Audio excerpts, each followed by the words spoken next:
جن کا عنوان ہے یہ آہ سحر کا اثر دیکھتے ہیں. یہ آہ سحر کا اثر دیکھتے ہیں، مدینہ کے شام و سحر دیکھتے ہیں.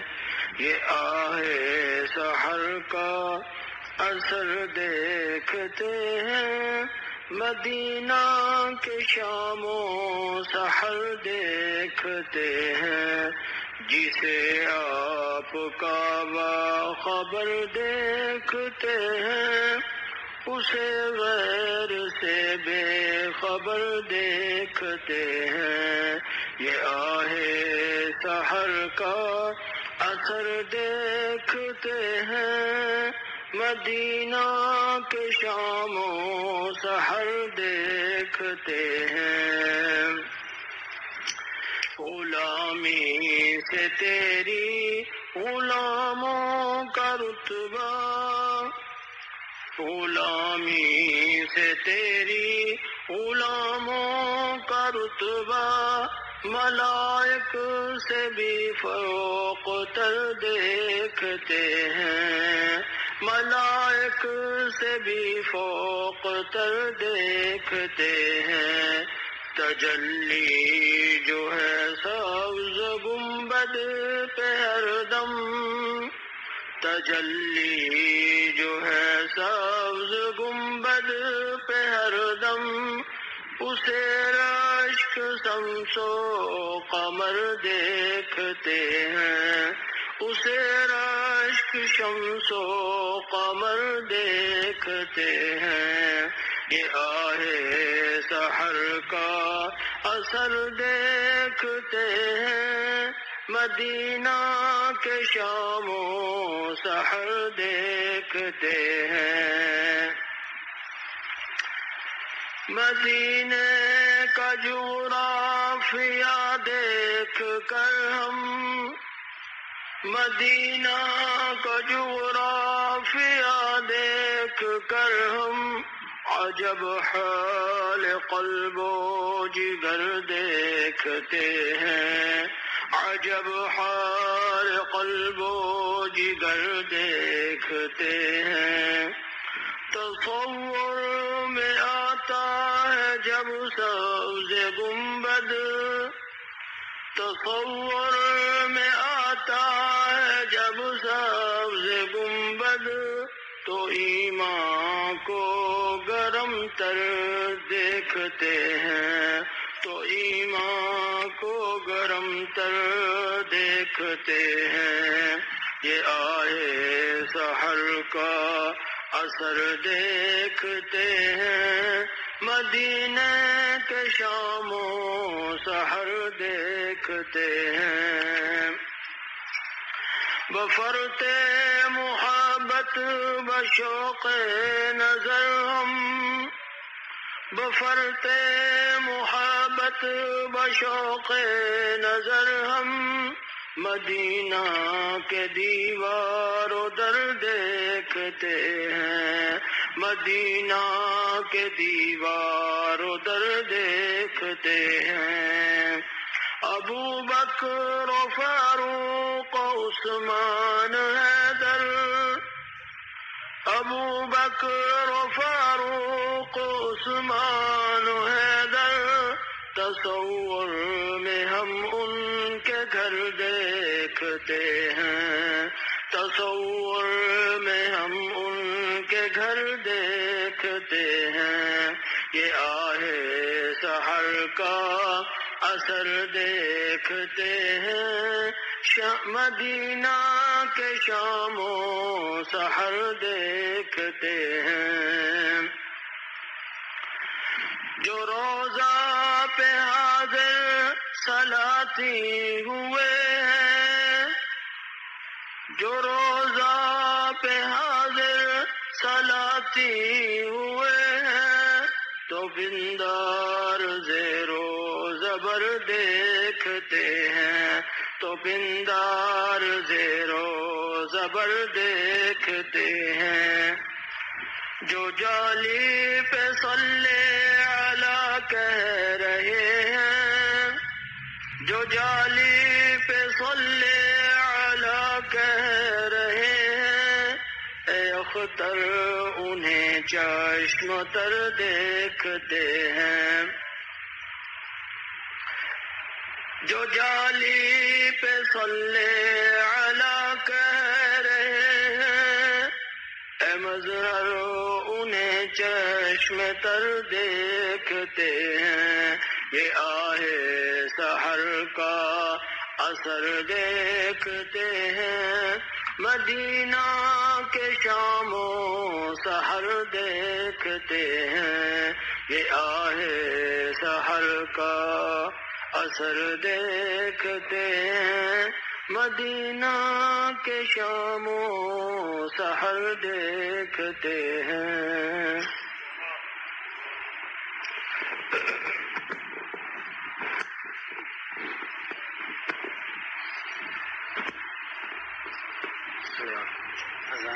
اذان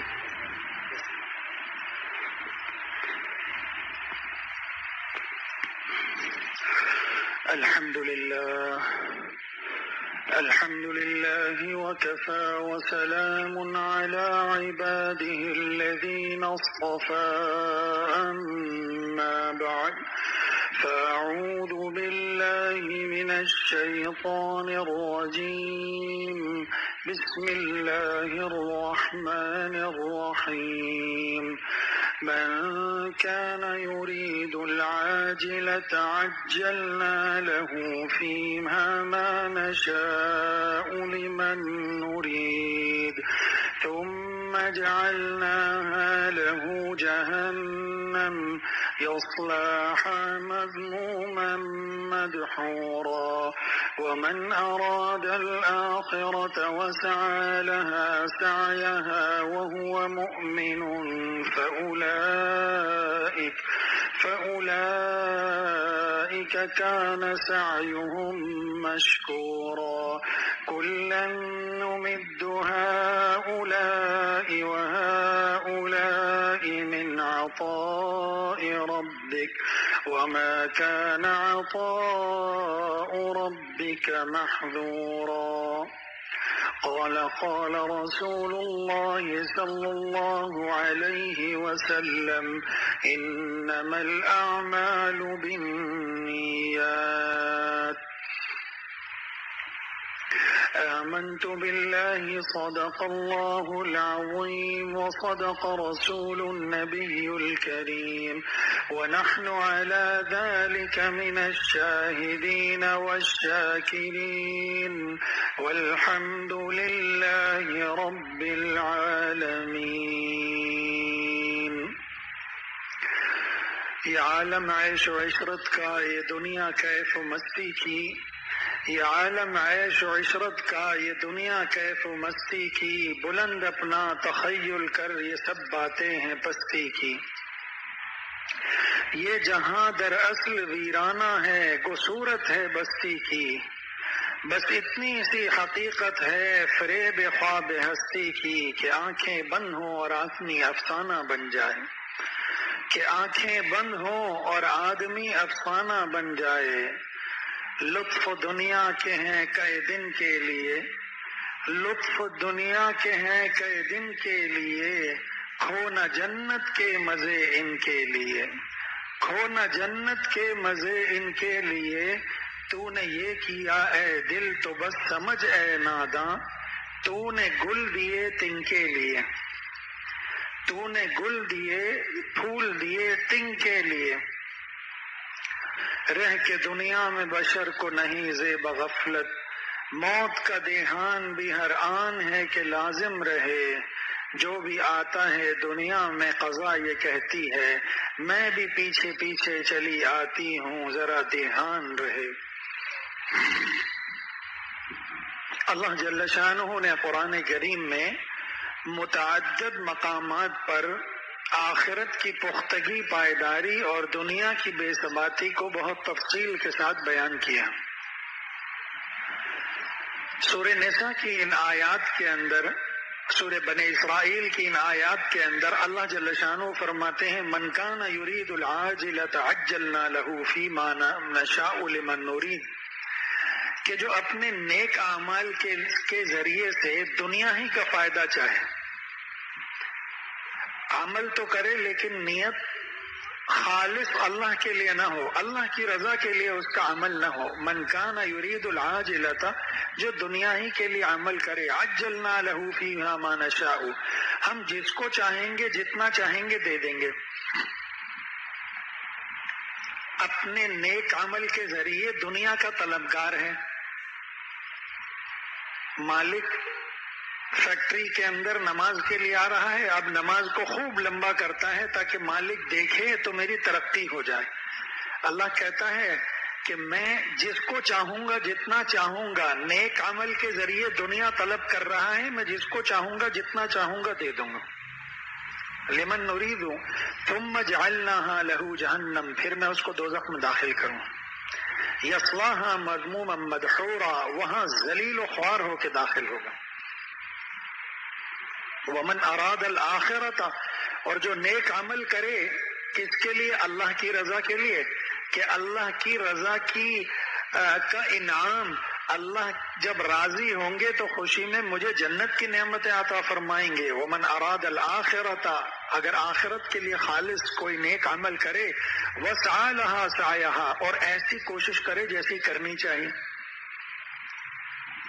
فهو مؤمن، اور شرط یہ ہے کہ مومن ہو، فَأُولَٰئِكَ كَانَ سَعْيُهُمْ مَشْكُورًا، اللہ کہتا ہے اس کی کوشش کی بڑی قدر کی جائے گی، اس کی کوشش کی بڑی قدر کی جائے گی۔ اللہ کہتا ہے كُلًّا نُمِدُّ هَٰؤُلَاءِ وَهَٰؤُلَاءِ مِنْ عَطَاءِ رَبِّكَ، یہ دنیا میں جتنی چیزیں برتنے کے لیے ہیں، مال، زمینیں، جائیداد، زن، زر، اللہ کہتا ہے یہ میں ان کو بھی دیتا ہوں، ان کو بھی دیتا ہوں، کفار کو بھی دیتا ہوں، مسلمان کو بھی دیتا ہوں، فساق کو بھی دیتا ہوں، فجار کو بھی دیتا ہوں۔ یہ دنیا کی جو برتنے کی چیزیں ہیں، مال و دولت، صاحب ثروت اور وجاہت، اللہ کہتا ہے اس کا آخرت میں کوئی فائدہ نہیں، یہ میں جس کو چاہتا ہوں جتنی چاہتا ہوں دے دیتا ہوں۔ یہ اللہ کی مدد ہر ایک کے لیے، جو محنت کرتا ہے پا جاتا ہے۔ ایسا نہیں کہ کافر دنیا میں محنت کرے اور دنیا کے اعتبار سے ترقی نہ کرے اور مسلمان محنت نہ کرے ترقی کر جائے، ایسا ممکن نہیں، جو محنت کرتا ہے پا جاتا ہے۔ وَمَا كَانَ عَطَاءُ رَبِّكَ مَحْظُورًا، آپ کے رب کی دنیاوی عطا یہ کسی کے لیے بند نہیں، دنیاوی عطا کسی کے لیے بند نہیں، دنیا کی عطا سب کے لیے۔ اللہ کہتا ہے انظر کیف فضلنا بعضهم علی بعض، دیکھو زمین کے اوپر میں نے بعض کو کیسی بعض کے اوپر فضیلت دی ہے۔ ایک مالک ہے 5000 ملازم ہیں، ایک مالک ہے دکان میں 5 ملازم ہیں۔ اللہ کہتا ہے میں نے مال کے اعتبار سے، دولت کے اعتبار سے، وجاہت کے اعتبار سے، حزم کے اعتبار سے کیسے فضیلت ان کو ایک دوسرے پہ دی۔ لیکن اللہ کہتا ہے آخرت کا درجہ بہت بڑا ہے اور اس سے بہت زیادہ عظیم و شان ہے، آخرت کا درجہ اس سے بہت بڑا ہے اور عظیم و شان ہے۔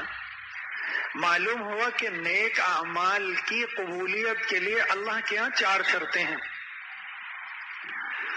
نیک اعمال کی قبولیت کے لیے اللہ جل شانہ کے ہاں 4 شرطیں ہیں۔ اگر 4 شرطیں کسی عمل میں پائی جائیں گی تو وہ عمل ہماری فلاح کا اور کامیابی کا ذریعہ بنے گا۔ اگر 4 شرطوں میں سے کوئی شرط نہ پائی گئی تو وہ عمل عند اللہ مقبول نہیں ہوگا۔ دنیا میں اس کے بہت سارے فوائد آپ کو مل جائیں گے۔ آخرت کا فائدہ تامہ، اللہ جل شانہ کی رضامندی کا پروانہ اور اس کے نتیجے میں حاصل ہونے والی جنت، اس کے لیے جب بھی نیک عمل کریں 4 شرطوں کا ہونا ضروری ہے۔ پہلی شرط ہے اخلاص۔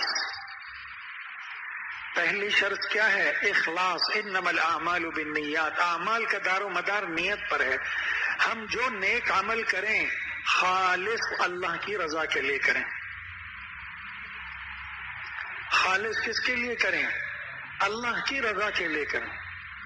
وسعى لها سعيها، شرط ثانی کہ جیسی کوشش کرنی چاہیے ویسی کوشش کریں۔ نماز کے لیے نماز جو ہے ظاہری اور باطنی طور پر شریعت اور سنت کے مطابق ہو جائے، صلو کما رأیتمونی اصلی والی نماز ہو جائے، سرکار دو عالم صلی اللہ علیہ وسلم والی نماز ہو جائے، اس کے لیے جیسی کوشش کرنی چاہیے اگر ویسی کوشش کریں گے تو عند اللہ مقبول ہوگی، ورنہ مردود ہوگی۔ تو جب نماز کے لیے یا کسی بھی جو ہے نیک عمل کے لیے آئیں، سب سے پہلے خالص اللہ کی رضا کی نیت ہونی چاہیے کہ میں صرف اللہ جل شانہ کو راضی کرنے کے لیے آ رہا ہوں۔ جنت بعد کی چیز ہے۔ اللہم انی اسألک رضاک والجنہ، سرکار دو عالم صلی اللہ علیہ وسلم نے جو دعا تعلیم فرمائی اس میں پہلے اللہ کی رضامندی مانگی، جنت کا سوال بعد میں کیا۔ معلوم ہوا کہ اللہ کی رضامندی یہ بہت زیادہ اہم ہے جنت سے۔ اس شخص کی دنیا بھی جنت بن جاتی ہے جو اللہ جل شانہ کی رضامندی کے مطابق زندگی گزارتا ہے۔ تو شرط ثانی نیک اعمال کی قبولیت کے لیے اور انسان کی فلاح اور کامیابی کے لیے کہ اس کی کوشش اور جد و جہد اس درجے میں ہونی چاہیے کہ جس درجے میں مقصود اور مطلوب ہے۔ کمزور ٹوٹی پھوٹی کوشش، یہ اگر عمل نیک عمل کے اندر پوری کوشش نہیں کی، وسعی لہا سعیہا پر عمل نہیں کیا تو عند اللہ یہ نیک عمل مقبول نہیں ہوگا۔ تیسری شرط اس آیت کی روشنی میں کہ وہ اس کی کوشش شریعت اور سنت کے مطابق ہونی چاہیے۔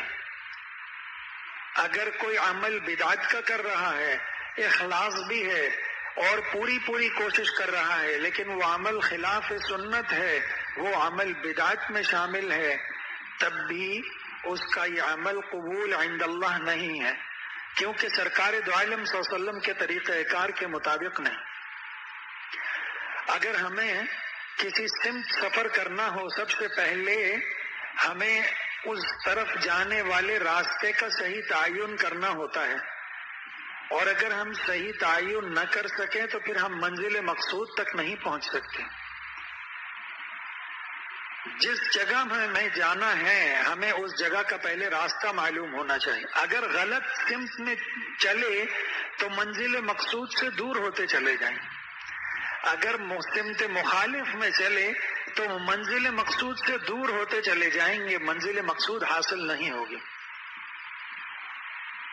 اور چوتھی شرط وَهُوَ مُؤْمِنٌ، کہ یہ اخلاص اور یہ بھرپور اس کی جو ہے سعی اور صحیح راستے کا انتخاب کے بعد اگر چوتھی شرط ایمان کی پائی جاتی ہے تب یہ عمل اللہ کے ہاں مقبول ہوگا، ورنہ اس کا عمل مردود ہوگا، مقبول نہیں ہوگا۔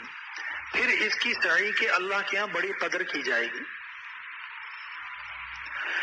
لیکن ہمارے ذہنوں میں جو کہ دنیا رچی بسی ہوئی ہے اور ہمارا مرکز، ہمارا محور، ہمارا موضوع سخن اور ہماری زندگی کی بھاگ دوڑ صرف دنیا کے لیے ہے، تو اللہ جل شانہ اس کی تردید اور تطہیر میں ارشاد فرما رہے ہیں یہ دنیا کی جو بھی برتنے کی چیزیں ہیں یہ میں ان کو بھی دیتا ہوں، ان کو بھی دیتا ہوں۔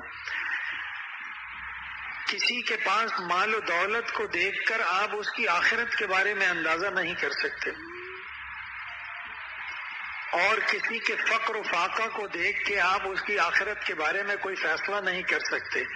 اس کا مدار اخلاص پر ہے، اس کا مدار بھرپور کوشش پر ہے، اس کا مدار صحیح سمت پر عمل کرنے میں، شریعت اور سنت کے مطابق عمل کرنے میں ہے، اس کا مدار ایمان پر ہے، اس کا مدار مال و دولت پر نہیں، اس کا مدار ثروت اور وجاہت پر نہیں، اس کا مدار حسن و جمال پر نہیں۔ ان اللہ لا ينظر الى صورکم واموالکم ولکن ينظر الى قلوبکم واعمالکم، اللہ نہ تمہارے چہروں کو دیکھتا ہے نہ تمہارے مال کو دیکھتا ہے، اللہ تمہارے دل کو دیکھتا ہے اور تمہارے اعمال کو دیکھتا ہے کہ تم نے عمل اخلاص کے ساتھ کیا یا نہیں کیا، اور تمہارے دل میں کیا ہے، اللہ تعالیٰ کی محبت ہے یا نہیں، اللہ تعالیٰ کی معرفت ہے یا نہیں، یا مردہ لاشیں ہیں دل کے اندر، یا یہ دنیا کی مال و دولت ہے، یا حسینوں کے ڈیرے ہیں دل کے اندر۔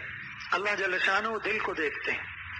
جب دل پاک ہوتا ہے، دل صاف ہوتا ہے، تو اعضاء سے اعمال صالحہ کا صدور ہوتا ہے. اور جب دل ناپاک ہوتا ہے، پلید ہوتا ہے، دنیا کی محبت سے پلید ہوتا ہے، زمین کی محبت سے پلید ہوتا ہے، مرنے سڑنے گلنے والی لاشوں سے پلید ہوتا ہے، تو پھر اعضاء سے اعمال سیئہ کا صدور ہوتا ہے، اعمال صالحہ کا صدور نہیں ہوتا. اسی لیے سرکار دو عالم صلی اللہ علیہ وسلم نے دعا سکھلائی کہ اے اللہ ہمارے قلب کو طہارت نصیب فرما اور ہمارے قالب کو حفاظت نصیب فرما. جب قلب کو طہارت ملے گی تبھی قالب کی حفاظت ہوگی، جب تک قلب کو طہارت نہیں ملے گی تو قالب کی حفاظت نہیں ہو. اور یہ دل بڑی عجیب چیز ہے بہت چھوٹی سی چیز، لیکن یہ دل بڑی عجیب چیز ہے. جو لوگ ذکر پر مداومت کرتے ہیں، پابندی کے ساتھ ذکر کرتے ہیں، ذکر اور فکر کا اہتمام کرتے ہیں، یہ دل جب خون کو پورے جسم میں سپلائی کرتا ہے تو وہ نور بن کر وہ نورانی خون ہوتا ہے. اور جو گناہوں کے خیالات پکاتا ہے، گانے سنتا ہے، دوسرے گناہ کرتا ہے، 3 گناہ کثرت سے کرتا ہے، تو یہ دل پلید ہو جاتا ہے. پھر تمام اعضاء میں جو خون جاتا ہے وہ ناپاک جاتا ہے. دل 3 راستوں سے پلید ہوتا ہے، ناپاک ہوتا ہے. جیسے کمرہ، اگر کمرے میں ڈسٹ آ جائے، مٹی بہت ہو، آپ آئیں تو آپ فوراً دیکھتے ہیں کہ روشن دان تو نہیں کھلا، دروازہ تو نہیں کھلا، کوئی کھڑکی تو نہیں کھلی. اگر تینوں میں سے کوئی چیز کھلی ہوتی آپ بند کر کے صفائی کر دیتے ہیں. جب دوبارہ آتے ہیں تو کمرہ گرد و غبار سے پاک ہوتا ہے، کیونکہ جو راستہ گرد کا اندر آنے کا تھا وہ آپ نے بند کر دیا. تو انسان جب بدنظری کرتا ہے اس کا دل پلید ہو جاتا ہے. جب زبان سے غیبت کرتا ہے، گانا گاتا ہے، زبان سے جھوٹ بولتا ہے، اس کا دل پلید ہو جاتا ہے. جب کان سے غیبت سنتا ہے، گانا سنتا ہے، کانوں سے گناہ کرتا ہے، اس کا دل پلید ہو جاتا ہے، اس کا دل ناپاک ہو جاتا ہے. یہ 3 راستے ہیں دل میں گرد و غبار، گناہوں کی گرد و غبار کے داخل ہونے کے. یہ 3 راستے ہیں. اور جب گناہ بڑھتے ہیں تو یہ دل زنگ آلود ہو جاتا ہے. اور یہی دل الا ان فی الجسد مضغۃ اذا صلحت صلح الجسد كله واذا فسدت فسد الجسد كله. سرکار دو عالم سید الانبیاء صلی اللہ علیہ وسلم نے ارشاد فرمایا الا ان فی الجسد مضغۃ، کہ جسم کے اندر ایک ٹکڑا ہے، اذا صلحت صلح الجسد كله، اگر یہ صالح ہو جائے تو پورا جسم صالح ہو جاتا، اور اگر یہ فاسد ہو جائے تو پورا جسم فاسد ہو جاتا. اور وہ دل ہے. اور ایک جگہ فرمایا کہ ان هذا القلوب يصدع كما تصدع الحديد اذا اصابه الماء. قيل يا رسول الله وما جلاؤها؟ قال كثرة ذكر الموت وتلاوة القرآن او كما قال عليه الصلاة والسلام. فرمایا سرکار دو عالم صلی اللہ علیہ وسلم نے اس دل کو بھی زنگ لگتا ہے. کیسے زنگ لگتا ہے؟ دنیا کی مثال سے سمجھایا، جیسے لوہے پہ پانی ڈال دو اس کو زنگ لگ جاتا ہے، ایسے یہ دل بھی گناہوں سے زنگ آلود ہو جاتا ہے. صحابہ نے عرض کیا قیل وما جلاؤہا، کہ اس کی صفائی، اس کا سیکل، اس کی پالش کیا ہے کہ یہ صاف ہو کر دوبارہ چمک جائے. قال کثرت ذکر الموت وتلاوت القرآن، موت کو کثرت سے یاد کرنا اور قرآن کریم کی تلاوت کرنا یہ دل کی پالش ہے، دل کی صفائی ہے اور دل کا سائیکل ہے. جب تلاوت کرتا ہے انسان اور کثرت سے موت کو یاد رکھتا ہے اس کا دل نرم ہو جاتا ہے، پاک ہو جاتا ہے، صاف ہو جاتا ہے. قرآن میں مختلف قلوب کا ذکر ہے، قلب حی کا ذکر ہے، قلب مطمئن کا ذکر ہے، قلب منیب کا ذکر ہے، قلب اواب کا ذکر ہے. یہ سارے اچھے دل ہیں. لیکن اس کے ساتھ ساتھ کچھ ایسے دلوں کا بھی ذکر ہے کہ مردہ دل کا بھی ذکر ہے. اور دل زندہ کیسے ہوتا ہے؟ ذکر اللہ کے ذریعے سے. اور دل میں چین، دل کا پیٹرول، دادا رحمت اللہ علیہ فرمایا کرتے تھے دل کی غذا یہ ذکر اللہ ہے، روح کی غذا یہ ذکر اللہ ہے۔ اگر جسمانی غذا کم کر دی جائے یا جسمانی غذا ناقص استعمال کیا جائے تو جسم کمزور ہو جاتا ہے، اور اگر ذکر اللہ پورا نہ کیا جائے، کمزور کیا جائے تو روح اور دل کمزور ہو جاتا ہے۔ اور یہی دل حضرت تھانوی رحمۃ اللہ علیہ نے لکھا ہے کہ قلب عبداللہ عرش اللہ ہے، قلب عبداللہ عرش اللہ ہے۔ عبداللہ اللہ کے بندوں کا دل یہ اللہ کا عرش ہے۔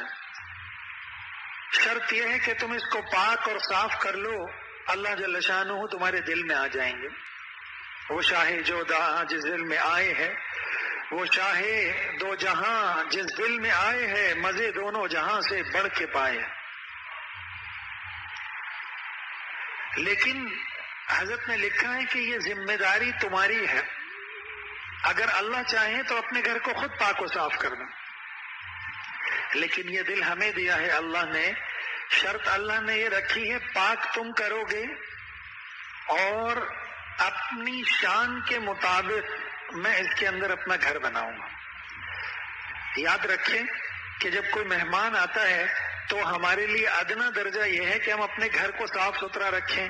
جتنا بڑا آدمی ہوتا ہے اتنے ہی تحفے، اتنے ہی ہدایا، اتنے ہی ساز و سامان، اتنے ہی چیزیں لے کر آتا ہے۔ لیکن گھر کی صفائی کس کے ذمہ ہوتی ہے؟ میزبان کے ذریعے۔ اور مہمان اپنی جود و کرم اور اپنی سخاوت کے حساب سے سامان لے کر آتا ہے۔ ایسا نہیں ہوتا کہ مہمان آئے، سامان بھی لائے اور آ کر پہلے آپ کا گھر بھی صاف کرے۔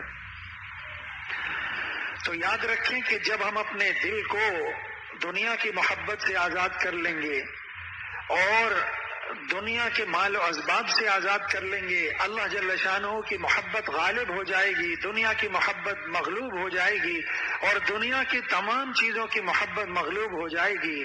یہ دل پاک و صاف ہو جائے گا، مجلہ اور مزکہ اور مصفہ ہو جائے گا۔ بس پھر یہ اللہ کا عرش ہوگا، پھر اس ٹوٹے ہوئے دل میں اللہ رہیں گے۔ درد دل دے کر انہوں نے یہ ارشاد کیا، درد دل دے کر انہوں نے یہ ارشاد کیا، ہم اسی گھر میں رہیں گے جسے ویران کیا، ہم اسی گھر میں رہیں گے جسے برباد کیا۔ درد دل دے کر انہوں نے یہ ارشاد کیا، ہم اسی گھر میں رہیں گے جسے برباد کیا۔ ہمارا کام صرف اتنا ہے کہ ہم اپنی تمام ناجائز خواہشات کو ترک کر دیں، اور ہر کام میں ہمارا ایک سوال ہونا چاہیے، ہم یہ کام کرنے جا رہے ہیں یہ جائز ہے یا ناجائز، حلال ہے یا حرام؟ میں یہ کام کرنے جا رہا ہوں، اللہ جل شانہ جو کہ ہمارے مالک اور خالق ہیں، جو کہ ہمارے محسن ہیں، جو کہ ہمارے مشفق اعظم ہیں، جو کہ ہمارے محسن اعظم ہیں، ہمارے اس عمل سے اللہ جل شانہ ناراض ہوں گے یا راضی ہوں گے؟ اگر راضی ہوں گے تو کر لیجئے، اور اگر ناراض ہوں گے تو پھر چھوڑ دیجئے۔ جب یہ مقام حاصل ہو گیا تو بس سمجھ لیں آپ کا دل جو ہے مجلہ بھی ہو گیا، مزکہ بھی ہو گیا، مصفہ بھی ہو گیا۔ مرضی تیری جسے پیش نظر ہے، مرضی تیری جسے پیش نظر ہے، اس کی زباں پر نہ اگر ہے نہ مگر ہے۔ پھر آپ یہ نہیں کہیں گے مگر چونکہ آج کل حالات خراب ہیں، اگر چونکہ حالات اچھے ہوتے تو میں کوئی جائز آمدنی تلاش کرتا، مگر چونکہ آج کل مہنگائی بہت ہے اور میری زیادہ آمدنی حلال ہے، تو اگر یہ تھوڑی سی اس میں حرام مل جائے گی تو میں کسی کو دے دوں گا، لے لوں گا، کسی مفتی سے جاؤں گا، کوئی حل تلاش کروں گا اور توبہ کر لوں گا، اللہ اتنے لوگوں کو معاف کرے گا، مجھے بھی کر دے گا۔ اور آپ پوچھیں سود کیوں کھا رہے ہو؟ کہیں گے وہ تو سب کھا رہے ہیں۔ آپ کہیں گے بھائی یہ کام کسی اسلامی بینک کے ذریعے سے کر لو، فوراً کہیں گے سب بینک ایک جیسے ہیں، یہ تمہارا کام ہی نہیں، یہ تو اکابر علماء کا کام ہے، ہم تو مقتدی ہیں، مقتدی نہیں ہے۔ جو جس کی اقتدا کر رہا ہے اگر اس کا مقتدی کہتا ہے جائز ہے تو مقتدی کے لیے جائز نہیں کہ وہ اپنا فتویٰ پیش کرے، یا تو کہہ دے میں خود مقتدی ہوں، کہتے نہیں ہم مقتدی نہیں۔ تو جو مقتدی ہیں علماء اہل حق ان کی بات نہیں مانتے، اپنی تعویلات پیش کرتے ہیں۔ دماغ میں کیا ہے کہ وہاں 11% مل رہا ہے، وہاں 13% مل رہا ہے، 2% زیادہ مل رہا ہے، تو 2% زیادہ میں حرام قبول کر لیا، 2% زیادہ میں اپنے کل مال کو حرام کر دیا۔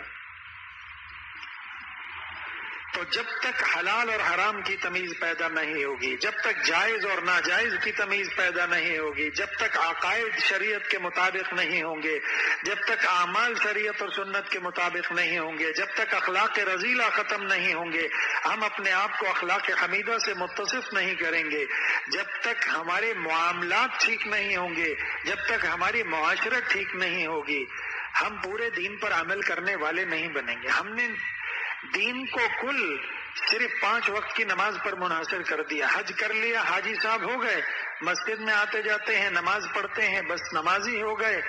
معاملات کیسے ہیں، تجارت کیسی ہے، معاشرت بیوی بچوں کے ساتھ کیسی ہے، ہمیں اس کی فکر ہی نہیں۔ حضرت تھانوی رحمۃ اللہ علیہ نے سب سے زیادہ جس بات پر زور دیا ہے وہ معاملات اور معاشرت ہیں، جو کہ 24 گھنٹے کے۔ عبادت تو چند گھنٹے کی ہے، اگر کوئی بہت بڑا آج کے دور میں 30 مارخواہ ہے تو وہ 3 گھنٹے عبادت کرتا ہوگا، ورنہ ہماری عبادت تو 1 گھنٹے کے اندر ہے۔ صبح فجر سے لے کے عشاء تک کی اگر ساری نمازیں، ذکر، سب کچھ ملا لیں تو 1 گھنٹہ بنے گا۔ اگر کوئی بہت بڑا 30 مارخواہ ہے تو 3 گھنٹے ہوگا، اور کوئی بہت بڑا اللہ والا اس دنیا میں ہے تو 8 گھنٹے عبادت کرے گا، باقی 16 گھنٹے کیا ہے؟ یہی معاملات ہیں، معاشرت ہے، اخلاق ہے۔ لیکن آج ہماری نگاہ اس طرف نہیں، ہماری تجارت شریعت و سنت کے مطابق ہونی چاہیے۔ سرکار دو عالم صلی اللہ علیہ وسلم نے کیا فرمایا؟ التاجر الصدوق الامین مع النبیین والصدیقین والشہداء والصالحین۔ تاجر اپنے اعمال کے اعتبار سے، اپنے اخلاص کے اعتبار سے، اپنی جد و جہد کے اعتبار سے ان کا حشر کس کے ساتھ ہوگا؟ انبیاء کے ساتھ ہوگا، شہداء کے ساتھ ہوگا، صالحین کے ساتھ ہوگا۔ آج جب تجارت کے لیے ہم جاتے ہیں تو ہمارا انتخاب اس کاروبار کا ہوتا ہے جس میں منافع زیادہ ہو۔ دنیا کی ہر چیز کے لیے آج ہم نے ایک رہبر، رہنما، ایک کنسلٹنٹ رکھا ہوا ہے۔ چھوٹے سے چھوٹا کام ہوتا ہے، پہلے اس کی ٹریننگ کرتے ہیں، کہتے ہیں میں یہ کاروبار کر رہا ہوں، امیزون کے ساتھ بزنس شروع کیا تو $4000 دے کے میں فلاں لوگوں کے ساتھ جا کے سیکھ رہا ہوں کہ اس پہ کاروبار کیسے کیا جاتا ہے۔ اور یہ کاروبار اس کی دنیا کی حد تک محدود ہے، اور ضروری بھی نہیں کہ یہ کاروبار اس کی دنیاوی ترقی کا سبب بنے یا نہ بنے، لیکن جس کا ہماری آخرت کے لیے ترقی کا باعث ہونا یقینی ہے، ہماری عبادات، معاملات، معاشرت۔ کبھی کسی مفتی سے جا کے نہیں پوچھتے، وہاں فیس دے کر پوچھتے ہیں۔ یہاں آپ جس مفتی کے پاس جائیں گے، غریب سے غریب ہوگا، 1 گلاس پانی تو پلائے گا، نہیں تو چائے کا پوچھ لے گا آپ سے، اور آپ کو مسئلہ بھی بتائے گا۔ لیکن ہم جانا نہیں چاہتے کیونکہ ہم عمل نہیں کرنا چاہتے۔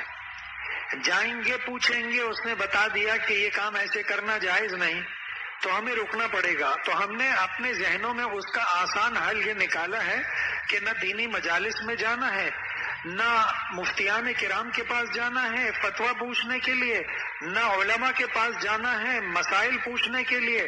ہم آزاد ہیں، آزادانہ زندگی گزار رہے ہیں دین کے اعتبار سے۔ دنیا کے اعتبار سے چھوٹے سے چھوٹا کام ہوتا ہے، ہمیں دکان کھولنی ہوتی ہے، 20 لوگوں سے مشورہ کرتے ہیں۔ چھوٹی سی جائیداد خریدنی ہے، 20 لوگوں سے مشورہ کرتے ہیں۔ اپنی جان کی اتنی فکر ہے کہ اگر کسی ڈاکٹر سے کوئی مشورہ کرنا ہو تو اپنے قریبی حلقہ احباب میں 10 لوگوں سے پوچھتے ہیں کہ مجھے اچھا ڈاکٹر بتاؤ، کوئی دیانتدار ڈاکٹر بتاؤ۔ خود پورا رشوت میں ڈوبا ہوا ہے، صبح سے شام تک کرپشن میں جو ہے وہ کرپشن کی آمدنی ہے، سود کی آمدنی ہے، حرام آمدنی ہے، ناجائز آمدنی ہے، ظلم سے حاصل ہونے والی آمدنی ہے۔ پوچھتا کیا ہے کہ مجھے کوئی دیانتدار ڈاکٹر بتاؤ۔ خود نہ دنیا کے اعتبار سے دیانتدار، نہ دین کے اعتبار سے دیانتدار۔ کیوں؟ اپنی جان پیاری ہے۔ اگر ایمان پیارا ہوتا اگر ایمان پیارا ہوتا تو ہر عمل سے پہلے کسی مفتی سے، عالم سے جا کے پوچھتا، میں یہ کام کرنے جا رہا ہوں، یہ تجارت شروع کرنے جا رہا ہوں، جائز ہے یا ناجائز؟ یہ کام کرنے جا رہا ہوں، جائز ہے ناجائز؟ مفتی صاحب میرے گھر میں شادی ہے، مجھے بتائیے کہ شریعت اور سنت کے مطابق میں کیسے جو ہے شادی کو نمٹا سکتا ہوں کہ اللہ جل شانہ مجھ سے راضی رہیں۔ ہمارے ہاں یہ رسمیں ہوتی ہیں، ہمارے ہاں شادی میں یہ کام ہوتے ہیں، تفصیلاً بیان کرتا، لکھ کر بیان کرتا، وہ بتا دیتے ہیں اس میں سے 7 کام میں سے 3 کام حرام ہیں، 4 جائز ہیں، وہ 4 کر لیتا، 3 کو چھوڑ دیتا۔ یہ جاتا نہیں، کیوں نہیں جاتا؟ اس کو پتا ہے اگر کسی کام سے منع کر دیا تو میں رکوں گا نہیں، تو جب عمل کرنا نہیں ہے تو پھر پوچھنا نہیں۔ یہ ہمارا مزاج بن چکا ہے، جو کام کرتے ہیں بغیر سوچے سمجھے کرتے ہیں، جو بات منہ سے نکالتے ہیں بغیر سوچے سمجھے نکالتے ہیں۔ کیوں؟ قیامت کا خوف نہیں، کیوں اللہ جل شانہ کے سامنے حاضری کا خوف نہیں۔ اگر خوف ہوتا وَأَمَّا مَنْ خَافَ مَقَامَ رَبِّهِ وَنَهَى النَّفْسَ عَنِ الْهَوَىٰ فَإِنَّ الْجَنَّةَ هِيَ الْمَأْوَىٰ، اور جو اپنے رب کے سامنے کھڑے ہو کر حساب دینے سے ڈرا اور اپنے نفسانی خواہشات سے اپنے آپ کو روکا، اللہ جل شانہ کہتا ہے فَإِنَّ الْجَنَّةَ هِيَ الْمَأْوَىٰ، اس کا ٹھکانہ جنت کے اندر ہوگا۔ اور اسی صورت میں اللہ فرماتا ہے کہ وَأَمَّا مَنْ طَغَىٰ، اور جس نے سرکشی کی، آج ہم سب سرکشی میں مبتلا ہیں، وَآثَرَ الْحَيَاةَ الدُّنْيَا، اور دنیاوی زندگی کو ترجیح دی، فَإِنَّ الْجَحِيمَ هِيَ الْمَأْوَىٰ، اس کا ٹھکانہ دوزخ ہے۔ یہ اللہ جل شانہ جو خالق دنیا بھی ہیں، جو خالق جنت بھی ہیں، جو ہمارے بھی خالق ہیں، جو دوزخ کے خالق ہیں، وہ بتا رہے ہیں کہ اگر سرکشی کرو گے، دنیا کو ترجیح دو گے، ٹھکانہ دوزخ ہوگا۔ میرے سامنے کھڑے ہو کر حساب دینے سے ڈرو گے، اس عارضی دنیا کو سمجھو گے، اس فانی دنیا کو سمجھو گے، اس دھوکے کی دنیا کو سمجھو گے، اور میرے سامنے حساب دینے سے ڈرو گے، اپنے آپ کو نفسانی خواہشات سے روکو گے، تو میں تمہارا ٹھکانہ جنت ہے۔ یہ اللہ جل شانہ کا فیصلہ ہے، اور اللہ کے فیصلے کو کوئی ٹال نہیں سکتا۔ دنیا کی رنگینیوں میں آج ہم مست ہیں، ہر وقت دنیا ہے۔ صبح سو کر اٹھنے کے بعد سے لے کر رات کو واپس سونے تک ہم میں سے بہت سے لوگ ایسے ہیں، جب بیدار ہوتے ہیں تو موبائل اٹھاتے ہیں تو ان کے موبائل میں دنیا سے ان کا صبح کا آغاز ہوتا ہے، نماز ختم ہو چکی ہوتی ہے، جو دفتر جانے والا ہے وہ 9 بجے اٹھ رہا ہوتا ہے، 8 بجے، جو دکان جانے والا ہے وہ 11 اور 12 بجے کے درمیان اٹھ رہا ہوتا ہے، وہاں سے اس کی دنیا داری کا آغاز ہوتا ہے، اور بستر میں لیٹنے کے بعد بھی دنیا ہوتی ہے، اور اسی دنیا کو بند کرنے کے بعد وہ نیند میں غرق ہو جاتا ہے، جو کہ آدھی موت ہے۔ نہ اس کو پتا ہے مسلمان کو کہ صبح اٹھ کر میں نے کون سی دعا پڑھنی ہے، چہرے پہ ہاتھ کیسے ملنا ہے، صبح اٹھنے کے بعد کی سنتیں کیا ہیں، اور میری دن بھر کی سنتیں کیا ہیں، بیت الخلاء جائے گا سنت کیا ہے، بستر پر مسواک کرنا سنت ہے، اس کو نہیں معلوم، اس کو بیت الخلاء کی سنتیں نہیں معلوم، اس کو گھر سے نکلنے کی سنت نہیں معلوم، اس کو مسجد میں آنے اور جانے کی سنت نہیں معلوم، اس کو تجارت کے لیے جانے کی اور سواری پر بیٹھنے کی سنت نہیں معلوم، دوپہر کا وقت آیا اس کو کھانے کی سنت نہیں معلوم کہ کھانے سے پہلے کیا پڑھنا ہے، بھول گیا تو درمیان میں کیا پڑھنا ہے اور آخر میں کیا پڑھنا ہے، پانی پینا ہے تو کیا پڑھنا ہے، پھر جب تجارت سے آنا، مسجد میں جانا، ظہر عصر مغرب کے لیے کیا پڑھنا، پھر گھر میں داخل ہونا ہے تو کون سی دعا پڑھنی ہے، بچوں کو دیکھنا ہے تو کون سی دعا پڑھنی ہے، ماں باپ کو دیکھنا ہے تو کون سی دعا پڑھنی ہے، سوتے وقت کون سی دعائیں مسنون ہیں، اس کو کچھ خبر نہیں۔ اس کا کام صرف دنیا ہے، اور صبح سے آغاز ہوا اس کی دنیا کا اور بستر میں واپس جانے تک اس کی دنیا۔ آج ہم میں سے اکثر لوگوں کا یہی حال ہے۔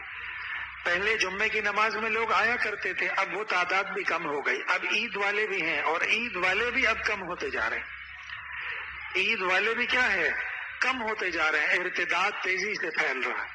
اس سوشل میڈیا نے، اس ڈیجیٹل میڈیا نے کہیں کا نہیں چھوڑا، نوجوان نسل تباہ ہو رہی ہے، طرح طرح کے فتنے، ہر جانب ایک نیا فتنہ ہے، ہر جانب کوئی ڈاکٹر اور انجینئر عالم بن کے بیٹھا ہوا ہے جو ایک نئی نسل کو گمراہ کر رہا ہے، اور مزے لے کے نوجوان سنتے ہیں۔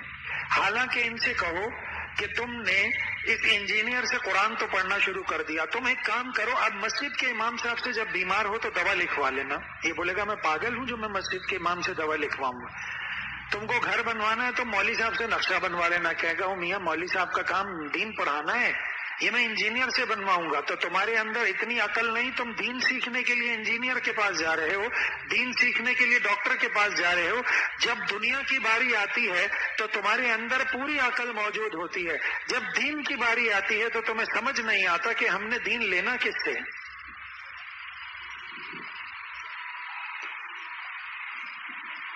یہ من چاہا دین چاہتے ہیں، من چاہا.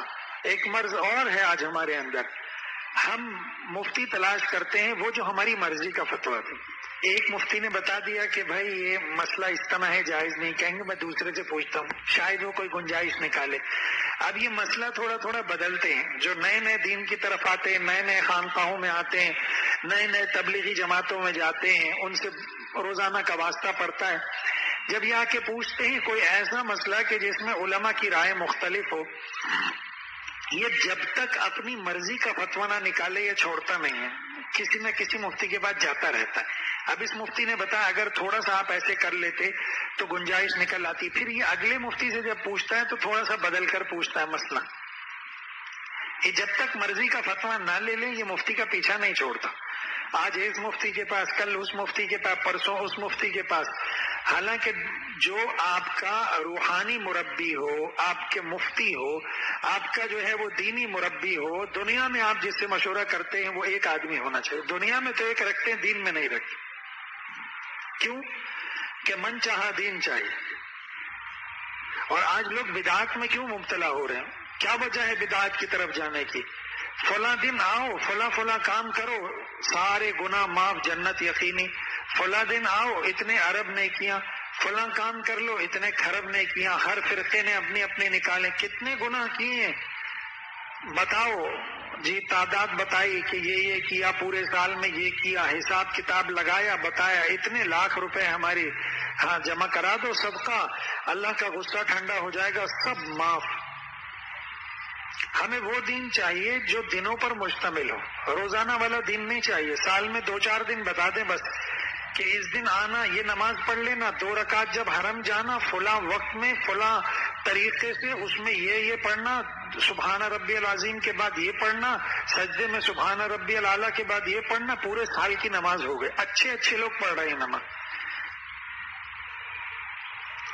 تمہاری قضائے عمری پوری ہو گئی، 2 رکعت پڑھی، سب پوری ہو گئی. اور جانا ہے ایک بار عمرے کے لیے، حرام مال سے جاؤ، حلال سے جاؤ، فلاں کام کرنا، ساتھ میں ہمیں لے جانا، اور حج کر لو تو کیا بات ہے، پچھلے سارے گناہ معاف. 2-4 کروڑ روپے اینٹھے، 2-4 کروڑ روپے حرام طریقے سے لوگوں سے حاصل کیے، جھوٹ بول کر حاصل کیے، ناجائز طریقے سے حاصل کیے، اور تو اور حج کے ہی نام پہ ٹریول ایجنسی کھول کر پیسے لیے اور حج کے لیے پہنچ گئے، اور وہاں سے سب معاف کرا کے آ گئے.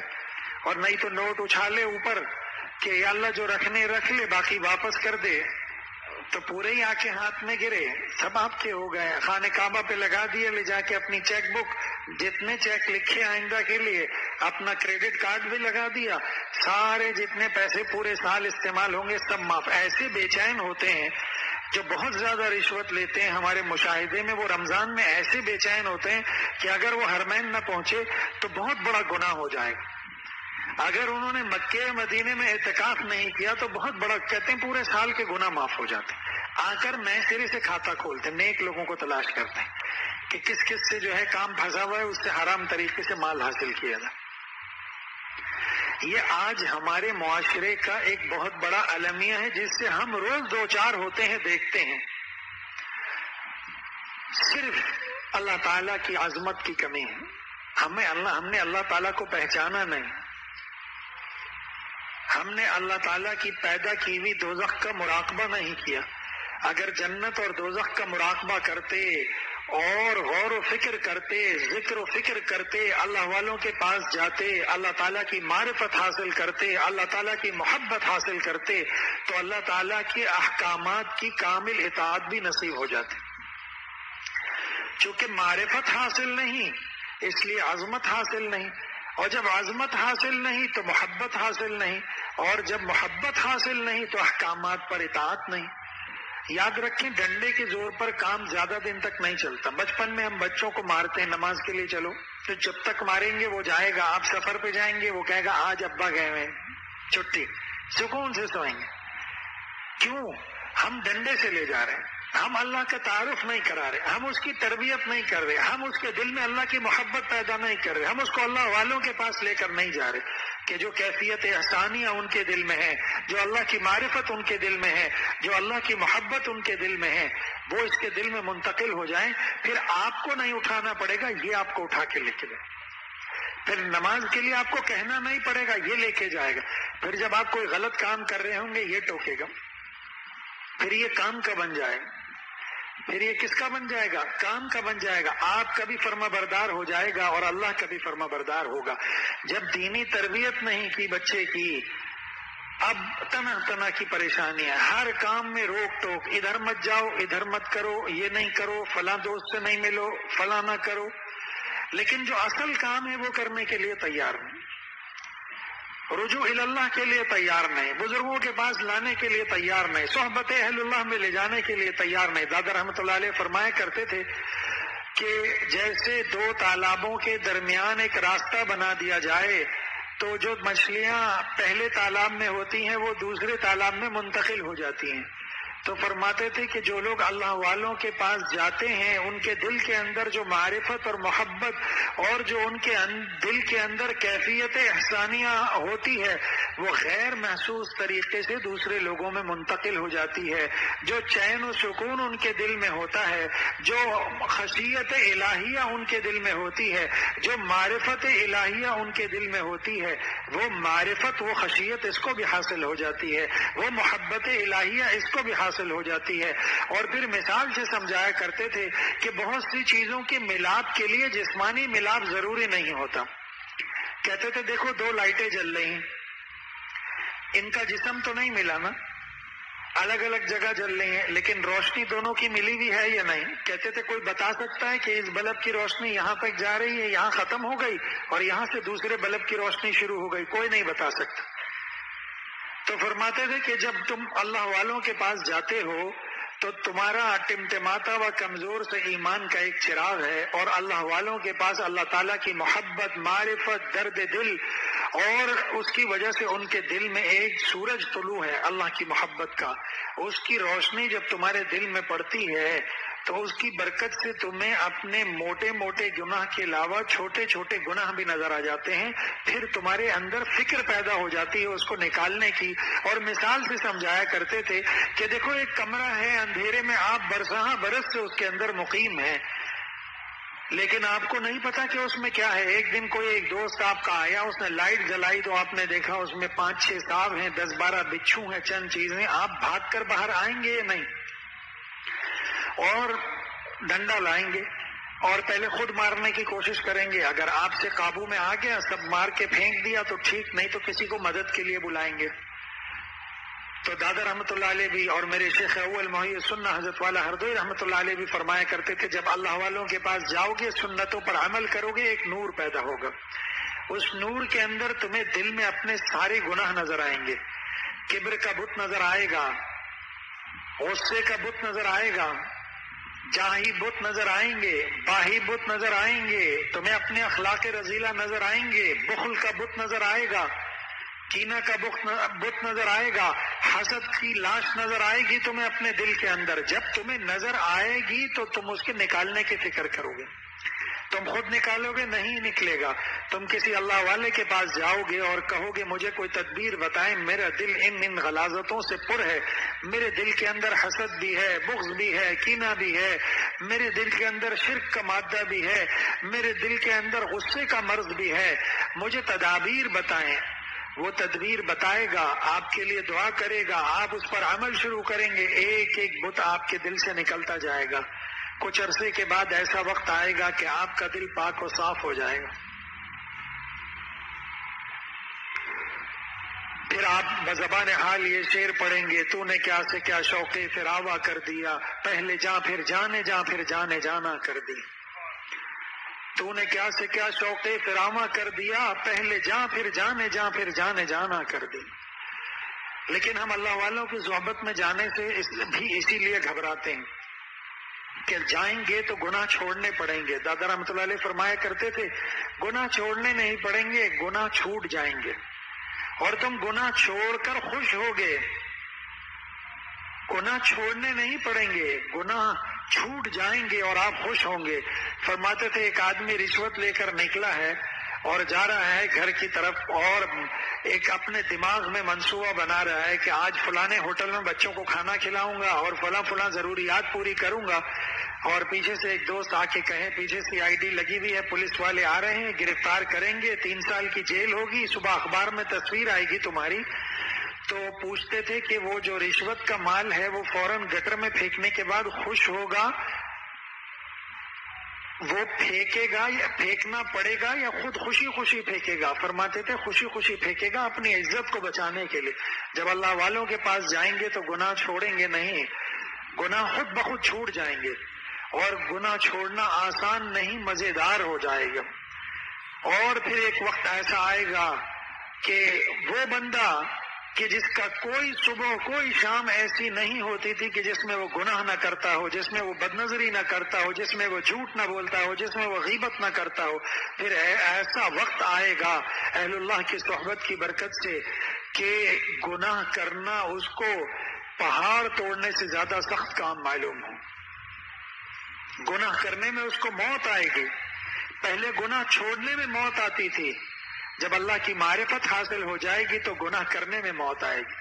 ہر وقت اس کے آنکھوں کے سامنے جنت اور دوزخ دونوں ہوں گی، اور وہ اپنے جسم کو دوزخ کے عذاب سے بچا کر جنت میں لے جانے والا بن جائے گا۔ لیکن ہمیں معرفت حاصل نہیں، اور جو اہل اللہ کے پاس جاتے ہیں اسی معرفت کے لیے، اس معرفت کے بعد دین پر عمل کرنا آسان ہو جاتا ہے۔ اسی لیے نہ کتابوں سے نوازوں سے نظر سے پیدا، نہ کتابوں سے نوازوں سے نظر سے پیدا، دین ہوتا ہے بزرگوں کی نظر سے پیدا۔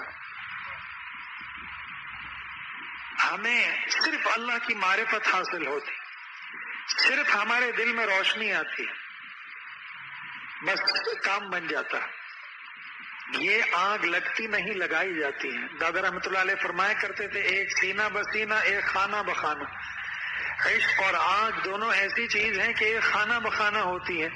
ایک آگ جب ایک جگہ سے دوسری جگہ منتقل کرنی ہو تو ماچس کے سرے پر یا لائٹر کے اندر یا کسی جگہ سے منتقل کی جاتی ہے، تو کہتے تھے یہ دونوں کی خاصیت ایک ہے، ایک خانہ بخانہ ہے اور ایک سینہ بسینہ۔ اللہ تعالیٰ کی محبت، اللہ تعالیٰ کی معرفت اور اللہ تعالیٰ کی خشیت، یہ ایک دل سے دوسرے دل میں منتقل ہوتی، اور یہ تقویٰ بھی ایک دل سے دوسرے دل میں منتقل ہوتا۔ اور فرمایا کرتے تھے لِكُلِّ شَيْءٍ مَعْدَنٌ وَمَعْدَنُ التَّقْوَى قُلُوبُ الْعَارِفِينَ۔ ہر چیز کی ایک کان ہوتی ہے، اور تقویٰ کی کان اہل اللہ کے قلوب ہیں۔ تقویٰ کی کان کیا ہے؟ اہل اللہ کے قلوب ہیں۔ میرے عزیزوں، بزرگوں، دوستوں، یہ دنیا عارضی ہے، یہ دنیا فانی ہے، یہ دنیا دھوکے کا گھر ہے۔ آنکھ بند ہو اور فوراً افسانہ بدل جاتا ہے، فوراً گھر کی نمبر پلیٹ بدل جاتی ہے۔ یہ دنیا کی بے ثباتی بہت ہے، ہم دیکھتے آ رہے ہیں آدم علیہ السلام سے لے کے آج تک لاکھوں نہیں، کروڑوں نہیں، اس سے زیادہ دنیا میں انسان آئے اور سب چلے گئے۔ ہمیں بھی ایک دن جانا ہے۔ اگر خالی ہاتھ گئے تو سوچیں کیا گئے، اگر اللہ کو اپنے ساتھ لے کر گئے تو وہ اللہ دنیا میں بھی ہمارا کارساز ہے، دنیا میں بھی ہمیں مال و دولت اور عزت دینے والا ہے، دنیا میں صحت بھی اللہ کے ہاتھ میں ہے، بیماری کے بعد شفا بھی اللہ کے ہاتھ میں ہے، قبر کی ساری نعمتیں بھی اللہ کے ہاتھ میں ہیں، قبر کی سختی دور کرنا بھی اللہ کے ہاتھ میں ہے، قبر کو جنت کے باغوں سے ایک باغ بنانا بھی اللہ کے ہاتھ میں ہے، حشر کی سختیاں دور کرنا بھی اللہ کے ہاتھ میں ہے۔ اللہ ہی اپنے عرش کے سائے کے اندر 7 لوگوں کو اپنا مہمان بنائے گا اور فرشتے ان کی میزبانی کریں گے۔ پھر حشر میں بھی اللہ ساتھ ہوگا، اور پل صراط پر بھی اللہ ساتھ ہوگا، اور جنت کی نعمتوں کے بعد بھی اللہ جل شانہ اپنا دیدار سے مشرف کریں گے۔ تو اس اللہ کو راضی کر کے جائیں، کہیں ایسا نہ ہو ہم دنیا سے جائیں اور ہمارا مالک ہم سے ناراض ہو، ہمارا خالق ہم سے ناراض ہو۔ روزانہ ون ڈے سروس کہتے تھے دادا رحمۃ اللہ علیہ، کہتے تھے ون ڈے سروس رکھا کرو، روز کے گناہ روز معاف کروایا کرو، رات کو سونے سے پہلے 2 رکعت پڑھا کرو، دن کے سارے گناہوں کی معافی کر لیا کرو۔ لیٹنے کے بعد ڈاکٹر عبداللہ صاحب رحمۃ اللہ علیہ نے فرمایا چند سیکنڈ، چند منٹ میں تبدیل ہو جائیں گے، چند سیکنڈ اللہ سے بات کر لیا کرو، یا اللہ آج دن میں مجھ سے کچھ نیک اعمال ہوئے، آپ کے ذہن میں ہے 5 وقت کی نماز پڑھی، یہ نیک عمل ہوئے، یا اللہ تو محض اپنے فضل و کرم سے اس کو قبول فرما لے، یا اللہ یہ گناہ مجھ سے پورے دن میں سرزد ہوئے تو اس کو معاف فرما دے، اور آئندہ کے لیے مجھے گناہوں سے بچنے کی توفیق عطا فرما دے، میرے تمام کام بنا دے۔ چند منٹ روزانہ اللہ سے بات چیت شروع کر دیں، ایمان اور ایقان میں ترقی شروع ہو جائے گی۔ روز اپنے تمام معاملات اللہ کے سامنے رکھ دیں، آج یہ ہوا، آج یہ نہیں ہوا، فلاں نے ستایا، فلاں نے نہیں ستایا۔ جیسے آپ گہرے دوست سے بات کرتے ہیں اس طرح اللہ سے بات چیت شروع کریں۔ آپ شروع کریں گے 30 سیکنڈ اور 1 منٹ سے، پھر آپ 10 منٹ کرتے رہیں گے، آپ کو اتنا مزہ آئے گا کہ جیسے لوگ عادی ہوتے ہیں کہ میں فلاں سے بات نہیں کروں گا تو مجھے نیند نہیں آئے گی۔ آج کل تو 6 گھنٹے کی کال کرتے ہیں عشاء کے بعد ایک دوسرے سے بات کرنے کے لیے۔ اس کے مجازی کے مریض تو ہیں، لیکن اس کے دنیا کے مریض بھی جو ہے اور کانوں کی لذت کے مریض جو ہیں وہ کہتے ہیں فلاں دوست سے جب تک بات نہیں کروں گا نیند نہیں آئے گی۔ آپ فون ملا کے لیٹے لگے ہوئے 2 بج گئے، 2:30 بج گئے۔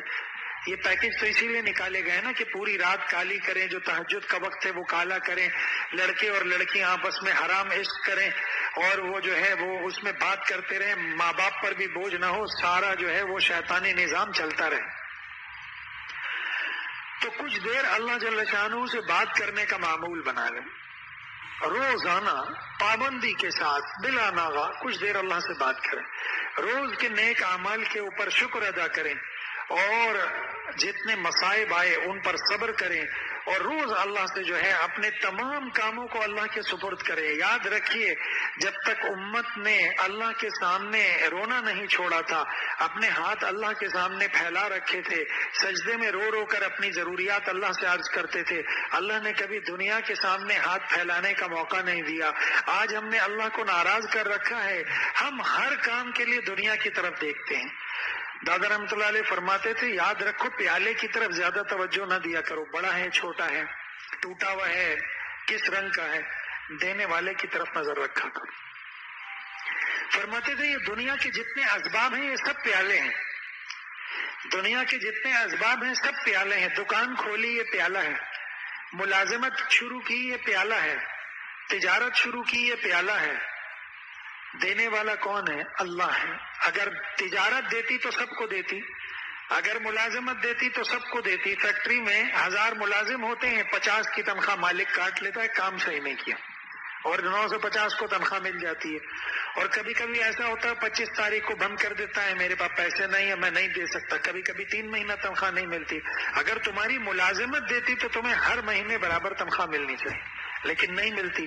اگر تمہاری تجارت دیتی تو ایک مارکیٹ میں 200 دکانیں ہیں، سب کو برابر رزق ملنا چاہیے، تو سب محنت کر رہے ہیں آ رہے، لیکن ہم دیکھتے ہیں کہ 10 کو تو مل رہا ہے، 2 کو نہیں مل رہا، کہیں 2 کو مل رہا ہے 10 کو نہیں مل رہا، کہیں اللہ نے ایسی برکت رکھی ہوتی آمنے سامنے دکانیں ہوتی ہیں، ایک دکان اتنی چلتی ہے کہ لوگ لائن لگا کے لے رہے ہوتے ہیں، باقی دکانوں پہ الو بول رہے ہوتے ہیں۔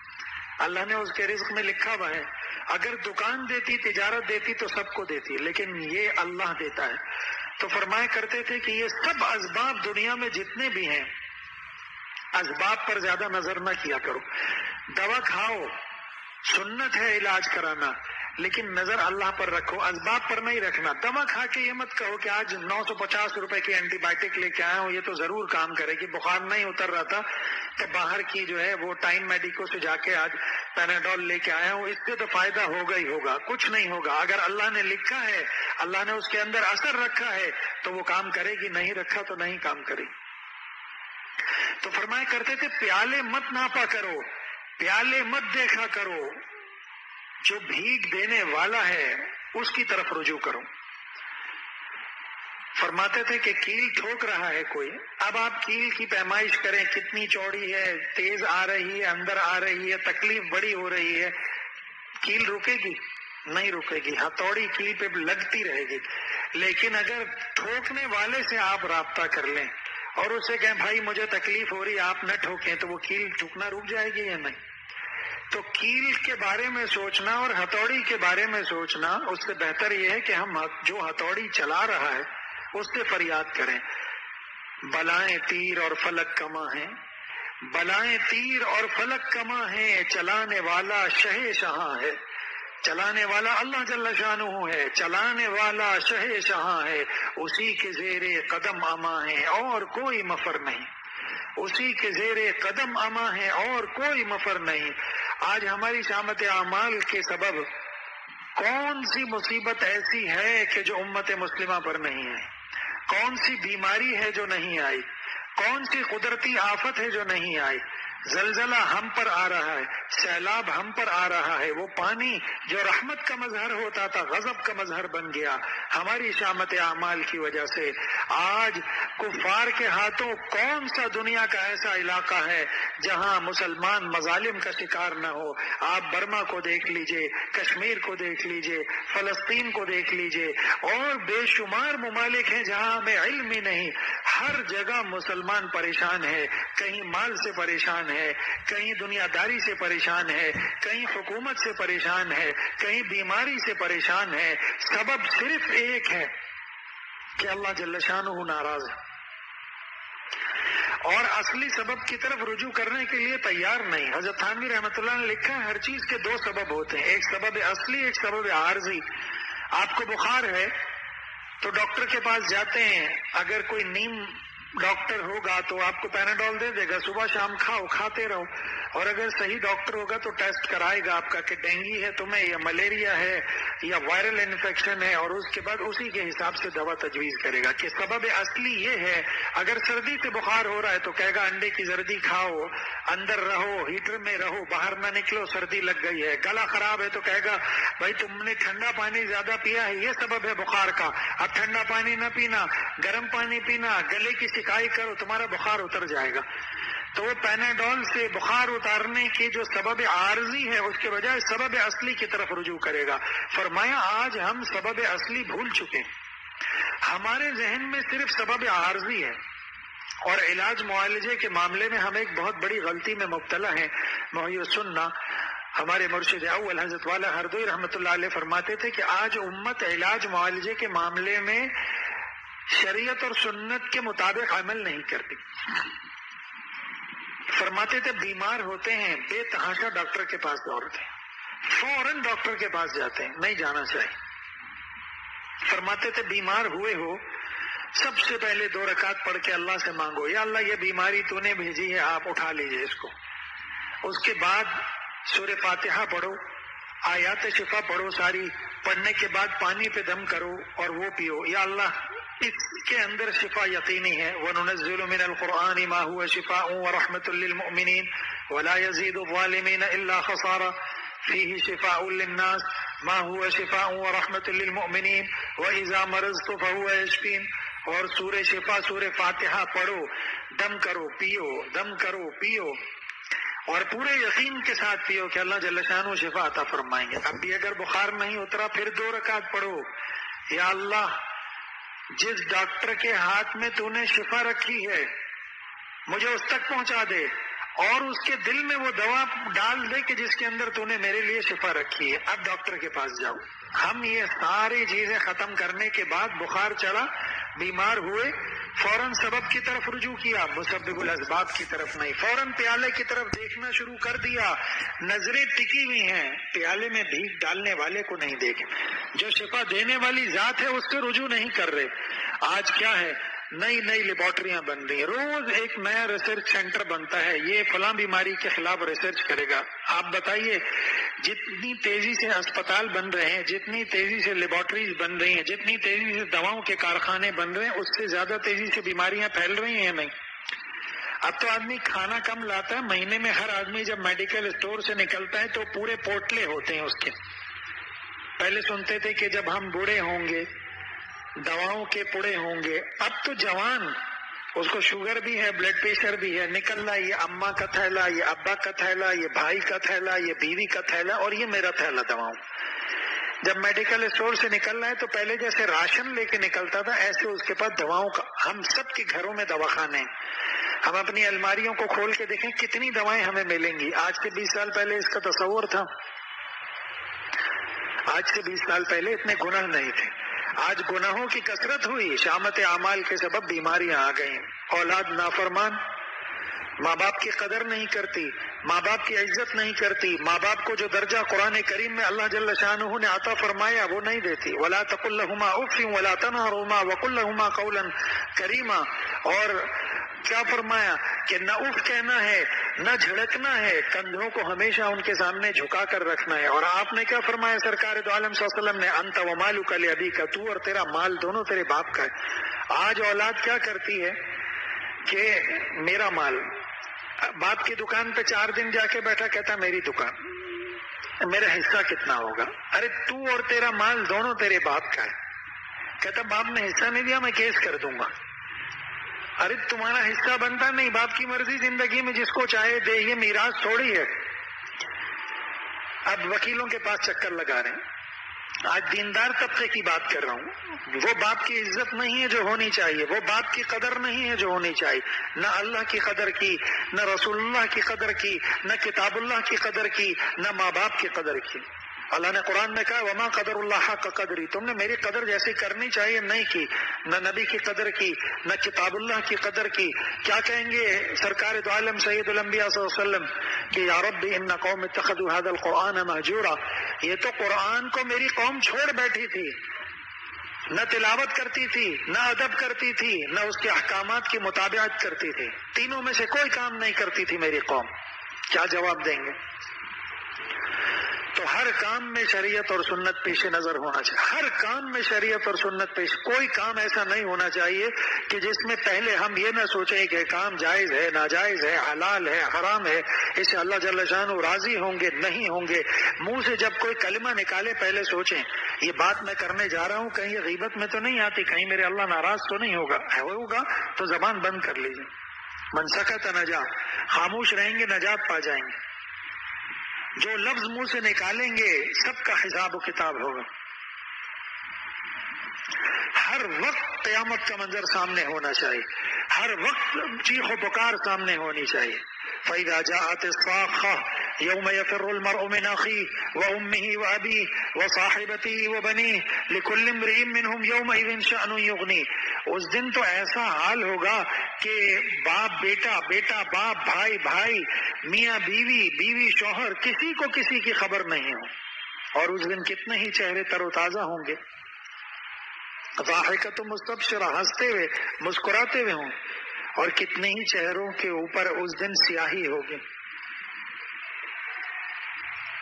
اللہ پاک ہم سب کو قیامت کے دن روشن چہرے والا بنائے، اور ہم سب کو عرش کا سایہ نصیب فرمائے، اور ہم سب کو ہم جتنے نیک اعمال کرتے ہیں ہمیں اس کے اندر اخلاص بھی عطا فرمائے. ہمیں جیسا اس عمل کے کرنے کا حق ہے وہ بھی کرنے کی توفیق عطا فرمائے. ہمیں بدعات سے بچا کر سنت اور شریعت کے مطابق ہر نیک عمل کو کرنے کی توفیق عطا فرمائے، اور ہمارے ایمان میں، ہمارے ایقان میں ترقیات عطا فرمائے. وآخر دعوانا الحمدللہ رب العالمین.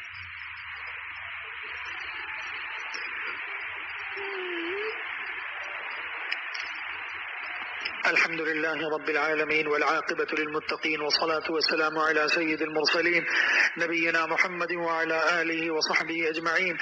اللهم أرنا الحق حقا وارزقنا اتباعه، وأرنا الباطل باطلا وارزقنا اجتنابه. اللهم إنا نسألك الهدى والتقى والعفاف والغنى. اللهم ألهمنا رشدنا وأعذنا من شرور أنفسنا. ربنا آتنا في الدنيا حسنة وفي الآخرة حسنة وقنا عذاب النار وأدخلنا الجنة مع الأبرار يا عزيز يا غفار. ربنا ظلمنا أنفسنا وإن لم تغفر لنا وترحمنا لنكونن من الخاسرين. رب اجعلني مقيم الصلاة ومن ذريتي ربنا وتقبل دعاء. ربنا اغفر لي ولوالدي وللمؤمنين يوم يقوم الحساب. رب ارحمهما كما ربياني صغيرا. ربنا هب لنا من أزواجنا أزواجنا وذرياتنا قرة أعين واجعلنا للمتقين إماما رب أدخلني مدخل صدق وأخرجني مخرج صدق واجعل لي من لدنك سلطانا نصيرا۔ یا اللہ ہمارے ماضی کے تمام صغیرہ کبیرہ ظاہری باطنی گناہوں کو معاف فرما دیجئے۔ یا اللہ ہمارے حال کو درست فرما دیجئے۔ یا اللہ امت مسلمہ کے مستقبل کو تقوی کے نور سے روشن فرما دیجئے۔ یا اللہ ہم سب کو حیات اولیاء، حیات اتقیاء، حیات اصفیاء نصیب فرما دیجئے۔ ہم سب کو اولیاء صدیقین کی خط منتہا تک پہنچا دیجئے۔ یا اللہ ہم سب کے قلوب کو طہارت نصیب فرما دیجئے، قالب کو حفاظت نصیب فرما دیجئے۔ یا اللہ ہم سب کو ذکر اور فکر کی توفیق عطا فرما دیجئے، صبر اور شکر کی توفیق عطا فرما دیجئے۔ یا اللہ 100% اپنی رضا کے مطابق زندگی گزارنے کی توفیق عطا فرما دیجئے، اپنے غضب کے اعمال سے بچا لیجئے۔ یا اللہ ہم ہر لمحہ حیات آپ پر فدا کریں، ہماری زندگی کا کوئی لمحہ ایسا نہ ہو کہ جو آپ کی ناراضگی میں گزرے۔ یا اللہ ہم آپ کو ناراض کریں، ہمیں موت آئے، ہمیں موت معلوم ہو کہ ہم کوئی گناہ کریں۔ یا اللہ ہم سب کی حفاظت فرما لیجئے گناہوں سے۔ یا اللہ پوری امت سے راضی ہو جائیے، اپنی رضا کے اعمال نصیب فرما دیجئے۔ یا اللہ ہماری شامت اعمال کے سبب پوری امت مسلمہ پریشان ہے۔ یا اللہ کہیں سیلاب سے پریشان ہے، مکانات منہدم ہو چکے ہیں، مویشی مر چکے ہیں، فصلیں ضائع ہو چکی ہیں، سامان اور اسباب گھر کا ضائع ہو چکا ہے۔ یا اللہ جن لوگوں کا نقصان ہوا ہے ان سب کو بہترین نعم البدل عطا فرما دے، جن کا مکان ضائع ہوا پہلے سے بہتر مکان عطا فرما دے، جن کا مال و اسباب ضائع ہوا پہلے سے بہتر مال و اسباب عطا فرما دے، پہلے سے بہتر فصلیں اور جانور عطا فرما دے۔ یا اللہ جن کے اعزاء اقارب اس سیلاب سے اس دنیا سے چلے گئے، یا اللہ تو ان کی مغفرت بے حساب فرما دے، ان کی قبر کو جنت کے باغوں میں سے ایک باغ بنا دے، ان کی ارواح کو علیین کے اندر انبیاء صحابہ اور صلحاء کی ارواح کے ساتھ جمع فرما دے، ان کے لیے جنت الفردوس میں داخلہ مقدر فرما دے، ان کے پسماندگان کو صبر جمیل عطا فرما دے۔ یا اللہ ہمارے جو اعزاء اقارب اس دنیا سے جا چکے ہیں، یا اللہ سب کی بلا حساب و کتاب مغفرت فرما دیجئے۔ یا اللہ سب کی قبر کو جنت کے باغوں میں سے ایک باغ بنا دیجئے۔ یا اللہ سب کے لیے حشر کو آسان فرما دیجئے۔ یا اللہ پورے صراط پر سے گزرنا آسان فرما دیجئے۔ یا اللہ جنت الفردوس میں داخلہ مقدر فرما دیجئے۔ یا اللہ سرکار دو عالم سید الانبیاء صلی اللہ علیہ وسلم کی معیت نصیب فرما دیجئے، مقدر فرما دیجئے۔ یا اللہ ہم میں سے جو پریشان ہیں ان کی پریشانیوں کو دور فرما دیجئے۔ آپ علیم و خبیر ہیں، دلوں کے بھید کو جاننے والے ہیں۔ یا اللہ ہم سب کے دل میں جو جائز حاجت ہو آپ سب کی جملہ جائز حاجات کو پورا فرما دیجئے۔ یا اللہ ہم میں سے جو بے روزگار ہیں سب کو برکت والی، عافیت والی، راحت والی روزی عطا فرما دیجئے۔ یا اللہ ہم میں سے جو مقروض ہیں ان کی قرض کی ادائیگی کا غیب سے بندوبست فرما دیجئے۔ یا اللہ جو مہنگائی سے پریشان ہیں، یا اللہ یہ سب ہماری شامت اعمال کا نتیجہ ہے، آپ ہمارے گناہوں کو بخش دیجئے، ہمیں معاف فرما دیجئے، ہمارے مال میں برکت نصیب فرما دیجئے، ہمارے مال اور اولاد میں برکت نصیب فرما دیجئے، ہماری تجارت، ملازمت، زراعت، صنعت سب میں برکت نصیب فرما دیجئے۔ یا اللہ ہمیں امن بھی عطا فرما دیجئے، ہمارا شہر بد امنی کا شکار ہے۔ یا اللہ ہمیں صحت عطا فرما دیجئے، ہم بھی سب بیمار ہیں، پورے شہر کے لوگ بیمار ہیں۔ یا اللہ ہم سب کو مالداری اور غنا بھی عطا فرما دیجئے، مہنگائی سے لوگ پریشان ہیں۔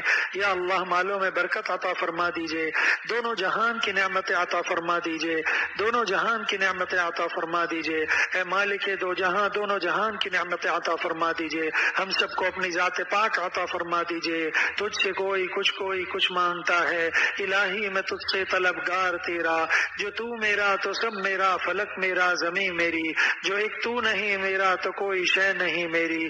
یا اللہ ہم سب کو اپنی ذات پاک عطا فرما دیجئے، ہم سب سے راضی ہو جائیے، ہم سب کو اپنی ذات پاک عطا فرما دیجئے، ہم سب کو حسن خاتمہ کی دولت عطا فرما دیجئے، ہم سب کے اخلاق رذیلہ کو اخلاق حمیدہ سے تبدیل فرما دیجئے، اعمال سیئہ کو اعمال صالحہ سے تبدیل فرما دیجئے، ہم سب کو اتباع سنت اور احیاء سنت کی توفیق عطا فرما دیجئے، سرکار دو عالم صلی اللہ علیہ وسلم کی ایک ایک سنت پر عمل کرنے والا بنا دیجئے، ایک ایک سنت پر مر مٹنے والا بنا دیجئے، ایک ایک سنت کی اشاعت کرنے والا والا بنا دیجئے۔ یا اللہ آپ ہم سے راضی ہو جائیے، سرکار دو عالم صلی اللہ علیہ وسلم کی ذات مبارکہ کو ہم سے راضی فرما دیجئے، قرآن کریم کے احکامات پر عمل کرنے کی توفیق عطا فرما دیجئے۔